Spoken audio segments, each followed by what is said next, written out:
నమస్తే. తెలంగాణలో మాజీ మంత్రి కరీంనగర్‌కి సంబంధించినటువంటి బీఆర్ఎస్ కీలకమైనటువంటి నేత గంగుల కమలాకర్. ఆయన గ్యాంగ్ ఇటీవల కాలంలో దాదాపు 10ల సంఖ్యలో అరెస్టులు జరిగాయి. అంటే మొత్తం అంతా బీఆర్ఎస్ పార్టీకి సంబంధించినటువంటి నాయకులే. కార్పొరేటర్ నుంచి ఒక పెద్ద స్థాయి వరకు ఉన్నారు అందులో. తాజాగా మరో ముగ్గురిని అరెస్ట్ చేశారు కరీంనగర్ జిల్లా పోలీసులు. చాలా కీలకమైనటువంటి పరిణామంగా మారింది. ఎందుకనంటే గతంలో మాజీ మంత్రిగా ఉన్నటువంటి గంగుల కమలాకర్ సంబంధించినటువంటి అనుచరులు భూదందా భూ కబ్జా రాయలుగా మారిపోయారు.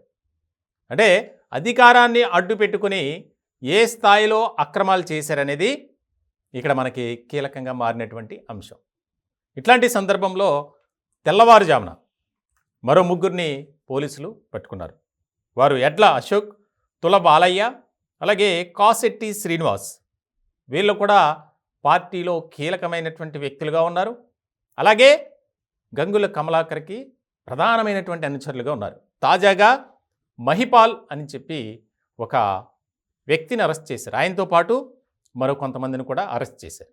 ఈ మహిపాల్ అనే వ్యక్తి గంగుల కమలాకర్కి ప్రధానమైనటువంటి అనుచరుల్లో ఒకరు. ఇప్పుడు ఈ ముగ్గురు కూడా ముఖ్యమైనటువంటి నాయకులే. ఎప్పుడైతే ఈ రకమైనటువంటి ఆరోపణలు రావడం, దానికి సంబంధించి ఒక్కొక్కరిని అరెస్ట్ చేస్తున్నటువంటి పోలీసులు ఇంకా మరికొంతమందిని అరెస్ట్ చేస్తామని బహిరంగంగానే చెప్పారు.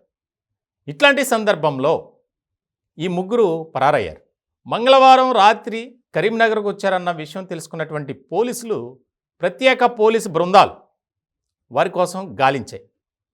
తమ కోసం వెతుకుతున్నారు పోలీసులని గ్రహించినటువంటి ఈ ముగ్గురు అలా తప్పించుకుని తిరుగుతూ ఉన్నారు. మొత్తానికి తెల్లవారుజామున వీరిని పట్టుకున్నారు. ముఖ్యంగా వీరి మీద ఉన్నటువంటి ఆరోపణలు ఏంటంటే డబల్ బెడ్రూమ్ ఇల్లు ఇప్పిస్తామని చెప్పి అనేక మంది నుంచి లక్షల్లో డబ్బులు వసూలు చేశారు. అలాగే ఫేక్ డాక్యుమెంట్స్ క్రియేట్ చేయటమే కాకుండా ముఖ్యంగా మీకు స్థలాలు ఇప్పిస్తామని చెప్పడం, అట్లాగే రకరకాల కారణాలతో వారిని మభ్యపెట్టి డబ్బులు వసూలు చేశారు. ఇట్లాంటి క్రమంలో ప్రభుత్వ భూములను ఆక్రమించుకున్నట్లు కూడా వీరి మీద అభియోగం ఉంది. ముఖ్యంగా ఈ ముగ్గురిని అరెస్ట్ చేసినటువంటి పోలీసులు ఇంకా విచారిస్తున్నారు. దీనికి సంబంధించి ఇంకా ముఖ్యమైనటువంటి నేతలు ఉన్నారు. గతంలో అరెస్ట్ చేసినటువంటి వ్యక్తులు గంగుల కమలాకర్ పేరు చెప్పడం, అలాగే వీరి పేర్లు కూడా చెప్పడం. ఇప్పుడు మొత్తానికి ఈ వ్యవహారం అంతా మాజీ మంత్రి చుట్టూ తిరుగుతుంది. ఏ క్షణమైనా గంగుల కమలాకర్ను అరెస్ట్ చేసే అవకాశం ఉంది అనేది స్థానికంగా బాగా ప్రచారం జరుగుతుంది. అంటే 10 ఏళ్లలో బీఆర్ఎస్ పార్టీ అధికారంలో ఉన్నప్పుడు అధికారాన్ని అడ్డుపెట్టుకుని ఏ రకమైనటువంటి అక్రమాలకు, అవినీతికి పాల్పడ్డారనేది ఇదొక ప్రత్యక్ష ఉదాహరణగా మనం చూడొచ్చు. ఎప్పుడు కూడా వివాదాల్లో ఉండేటువంటి వ్యక్తి గంగుల కమలాకర్. అటువంటి ఆయన ఇంతమందిని పెంచి పోషించి అవినీతి అక్రమాలు చేసుకోండి అని చెప్పి విచ్చలవిడిగా బయటకు వదిలేశారు. ఆ కారణంతోనే మేము ఏం చేసినా చెల్లుతుంది, మా వెనుక మంత్రే ఉన్నారు అన్న ఆలోచనతోనే వీరంతా అక్రమాలకు పాల్పడినట్లు కూడా పోలీసులు నిర్ధారించారు.